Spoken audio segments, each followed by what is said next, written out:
31 dicembre mi ferma alla stradale con la macchina di mio suocero targata tedesca che porto il figlio all'aeroporto, mi dà una multa di 500 euro che pago subito, mi sequestrano l'auto.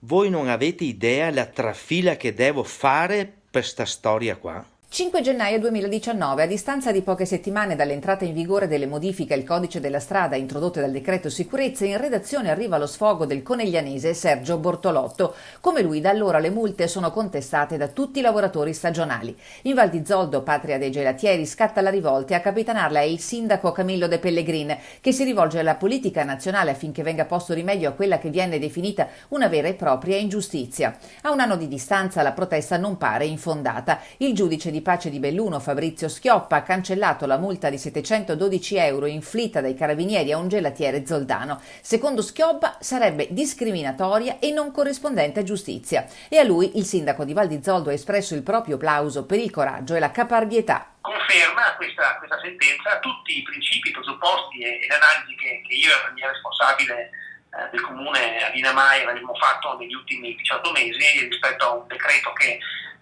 discrimina in maniera palese diritti e viola principi europei, come appunto si evince chiaramente dalle motivazioni della sentenza. È un punto di partenza. L'intento del decreto era quello di dare una stretta ai cosiddetti furbetti della targa straniera, quei cittadini cioè che girando su auto registrate all'estero potenzialmente potrebbero evadere le tasse automobilistiche italiane e sottrarsi al pagamento delle multe. La norma nel suo insieme è legittima, ma viola nella fattispecie le leggi europee di libera circolazione dei lavoratori subordinati. E proprio su questo punto l'Unione Europea sarebbe già pronta a emettere una procedura di infrazione. È già in atto, è già in corso una procedura di infrazione nei confronti dell'Italia per questa norma, perché noi possiamo anche far finta di trattare la materia come se fosse un piccolo problema di un comune della provincia di Belluno, che poi così non è, ma di fatto questa norma viola dei principi e l'Unione Europea si è già messa in moto per punirci, per sanzionarci.